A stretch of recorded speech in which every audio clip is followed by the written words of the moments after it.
सीमा और आप देख रहे हैं न्यूज 100 लाइव टीवी। हम लोग के साथ में अभी जो बैठे हुए हैं सिमडेगा के पूर्व विधायक बसंत लोंगा जी, जो कि एक आदिवासी समाज के लिए एक बहुत अच्छा चेहरा अभी के डेट में है।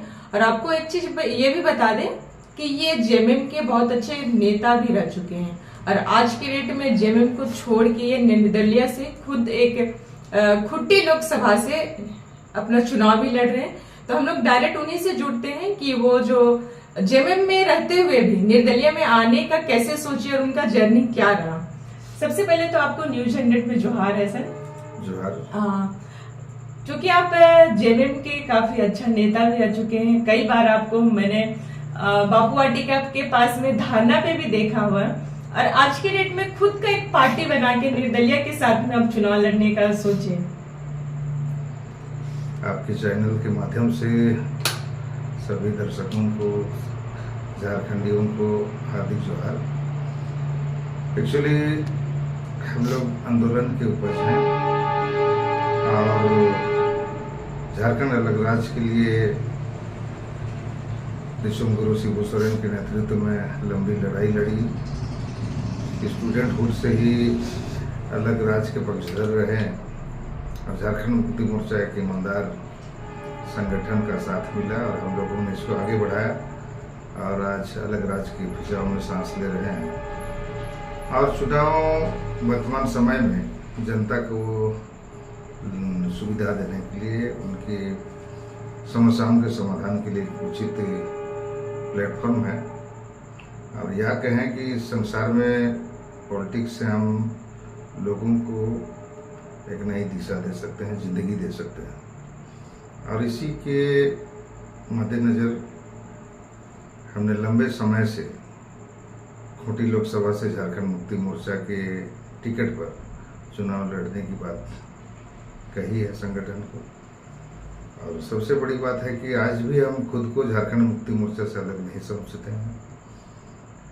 मेरा प्रेरणा शिबू सोरेन जी है और उन्हीं के आशीर्वाद से आज जब देखे कि आदिवासी विषयों पर, चाहे झारखंड की बात हो या संपूर्ण भारत की बात हो, पार्लियामेंट में बहुत गंभीरता से, चाहे 5th शेड्यूल की बात हो, CNT SPT एक्ट की बात हो, आदिवासी लोगों के, मूलवासी लोगों के या कहें खतियानी लोगों के रोजगार के लिए, उनके नियोजन के लिए आज तक ना भारतीय जनता पार्टी, ना कांग्रेस पार्टी के नेतृत्व में हेमंत जी के नेतृत्व में बनी सरकार कोशिश की, लेकिन आज तक किसी ने इसके बारे में बहुत गंभीरता से एक विचार नहीं बना पाया या कहें दृढ़ निश्चय नहीं कर पाया, जिसके कारण आज भी झारखंड बने 20 साल हो गए, 24 साल हो गए, लेकिन हम खुद को और हमारी आदिवासी मूलवासी जनता को वहीं के वहीं खड़े पाते हैं। क्योंकि आप झारखंड के ही हैं और एक खुट्टी जो है ये नक्सलवादी क्षेत्र माना जाता है, फिर भी आपने खुट्टी को ही चुना। खुट्टी लोकसभा मेरी जन्मभूमि भी रही है और पूजनीय बाबा बिरसा मुंडा की जन्मस्थली है और कामोवेश उनकी आत्मा आज भी खूंटी के फिजाओं में विचरण कर रही है। और हम जैसे अनेकों नेताओं को, आज की युवाओं को, चाहे बिरसा मुंडा जी और तेलंगा खड़िया जी और कई ऐसे शहीद हैं, उनकी आत्मा हमें प्रेरित करती है, युवाओं से आह्वान कर रही है कि अपनी इस भूमि को बचाने के लिए अपने हक और अधिकार जो संवैधानिक नजरिए से हमें दिया गया है उनको हम सुरक्षित रखें और इससे कोई कंप्रोमाइज नहीं करना चाहिए। यही हमारा थीम है और हमने इसके लिए इतनी बड़ी चैलेंज को स्वीकार किया है। चूंकि आपने एक बैनर में देखे हैं कि उसमें आपने काफी लोकल लैंग्वेज यूज किया है, जैसे आपके बोले कि मदद या फिर एक पहला चावल, ये लोकल लैंग्वेज है। तो इसमें किस तरह से आपके मन में ये क्रिएट हुआ और इससे लोगों को क्या असर होगा, किस तरह से वो प्रभावित होंगे? हमारी लड़ाई हसा और भाषा की है। हसा मीन्स भूमि, जमीन, भाषा तो भाषा ही होता है। तो हमारा ये स्लोगन भी है, हम अपनी भाषा और भाषा को बचाएंगे। तो इस छोटे से शब्द के माध्यम से हम समाज को संदेश देना चाहते हैं कि आज अपनी भाषा को बचाएं, अपनी जो संस्कृति को बचाएं। और हम आदिवासी समुदाय हर कार्यक्रम मदायत के तत्वाधान में करते हैं। चाहे शादी ब्याह हो, किसी के घर में मड़वा गाड़ना हो, किसी के खेत में धान रोपना हो, तो हम लोग एक मदायत करते हैं। तो हम भी इससे चुनाव में लोगों से मदायत की अपेक्षा किए हैं कि लाखों लोग जितने मतदाता हैं, चुनाव जीतने के लिए जितने मतदाताओं के आशीर्वाद की जरूरत है, तमाम मतदाता हमें एक पहला चावल और 10 रुपया सहयोग के स्वरूप में, आशीर्वाद के रूप में हमें दें कि उनके द्वारा छोटी सी धनराशि हमारे लिए बहुत बड़ी आशीष बनेगी। और हम इसी के माध्यम से ये चुनाव फतह करेंगे और खूंटी लोकसभा पर झारखंडियों का कब्जा होगा। मेन खूंटी लोकसभा से आप प्रत्याशी के रूप में हैं, और मेन मुद्दा क्या है आपका? हमारे जेहन में सैकड़ों ऐसे जनजातियों की, यहाँ के मूल निवासियों की ऐसे अनेकों समस्याएं बचपन से देखते आए हैं। और हमारे हिंदुस्तान के संविधान कानून के द्वारा कई से मौलिक अधिकार और संवैधानिक अधिकार दिए गए हैं, जिनको आज तक हमने अपने धरती पर, अपने गाँव में, कस्बों में, खेत खलिहानों में नहीं देख पाए हैं, जंगलों में देख नहीं पाए हैं। जैसे हम क्या बताना चाहते हैं कि वनाधिकार कानून, ये कानून हमारे लिए बना, लेकिन आज भी हजारों एकड़ जमीन जिनको आदिवासियों को पता ही नहीं है, खेती बाड़ी कर रहे हैं, लेकिन उस पर उनका कानूनी रूप से उनको अधिकार नहीं मिला है। इतना ही जानते हैं कि वो कुसुम टाण मेरा है, वो बाहर पेड़ वाला खेत मेरा है। हमारे पुरखे सैकड़ों साल से खेती करते हैं, लेकिन हम उस जमीन का लगान नहीं दे रहे हैं, जिसको यूपीए की सरकार ने की थी कि जंगल में बसे लोगों का जो जमीन पर हक होना चाहिए, वनों पर जो खेत हैं उन पर उनका कानूनी तौर पर हक होना चाहिए, वो आज भी नहीं मिला है। और विगत रघुवर सरकार, भारतीय जनता पार्टी की सरकार ने इस पर एक लैंड बैंक बनाकर उन तमाम जमीनों को सरकार के अधीन करना चाहता है। ये सब बर्दाश्त करने लायक नहीं है।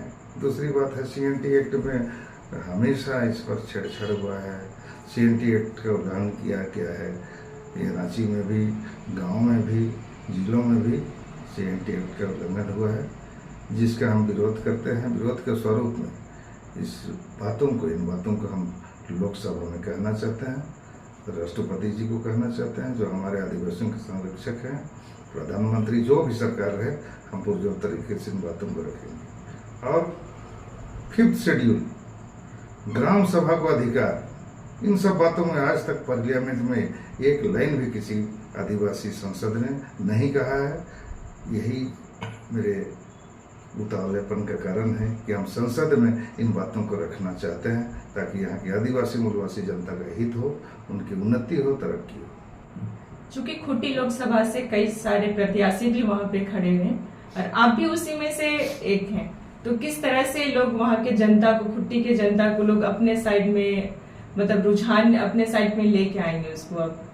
आपका मेन जनता के लिए क्या, किस तरह से वर्क रहेगा आपका? राष्ट्रीय पार्टियों ने, उनके नेताओं ने, उनके सांसदों ने, उनके मंत्रियों ने, चाहे कांग्रेस की सरकार रही हो या बीजेपी की सरकार रही हो, किसी ने खूंटी लोकसभा क्षेत्र में पड़ने वाले गांव घर के, खेत खलिहान के लोगों की कभी सुध नहीं ली, जिसके कारण वर्तमान समय में इस लोकतंत्र के महापर्व में तमाम जंगल के लोग राष्ट्रीय नेता या कांग्रेस पार्टी के नेता या भारतीय जनता पार्टी के उम्मीदवार वर्तमान समय में मंत्री हैं, उनके क्रियाकलाप से बिल्कुल असंतुष्ट है। और यही पब्लिक की, जनता की, भोली भाली झारखंडियों की पीड़ा, नेताओं द्वारा उनकी उपेक्षा ही मुझे शक्ति प्रदान किया है। उनकी आवाज़, उनकी दर्द, एकदम नाखुश हैं, भारतीय जनता पार्टी से नाखुश हैं, कांग्रेस पार्टी से नाखुश हैं। और पब्लिक ये भी जान के है कि दोनों पार्टी के नेता, चाहे अर्जुन मुंडा हो या काली चरण जी हो, सब एक थैली के चट्टे बट्टे हैं। ये मैत्री मैच खेलते हैं, जनता बेवकूफ़ बनती है और इसी को हम जनता के बीच में पहुंचा रहे हैं। ये लोग एक ही घर में रहते हैं। नीलकंठ जी बहुत बड़े नेता हैं, उनके भाई हैं, छोटे भाई कालीचरण जी के। एक ही घर में खाना खाते हैं, एक ही साथ सोते हैं, बैठते हैं, एक ही कैंपस में रहते हैं। सुबह साथ में नाश्ता करके एक बीजेपी का प्रचार कर रहा है, एक कांग्रेस का प्रचार कर रहा है। ये सब बातों को तमाम लोग, चाहे वहाँ कई संस्थाएं हैं, मिशनरी लोग हैं, सारे जान रहे हैं। और डायरेक्ट तो नहीं, इनडायरेक्टली कुछ लोग खुलेआम हमारे पक्ष में प्रचार भी कर रहे हैं। इसलिए मैं अपने जीत के प्रति आश्वस्त हूँ कि नेता नाम से कितना भी बड़ा हो, लेकिन जनता से छोटा होता है। और वो जनता इस बार निर्दलीय प्रत्याशी मैं श्री बसंत कुमार लूंगा को वोट देकर इस समय लोकसभा भेजेंगी। ये उनका भी संकल्प है और मेरा भी संकल्प है।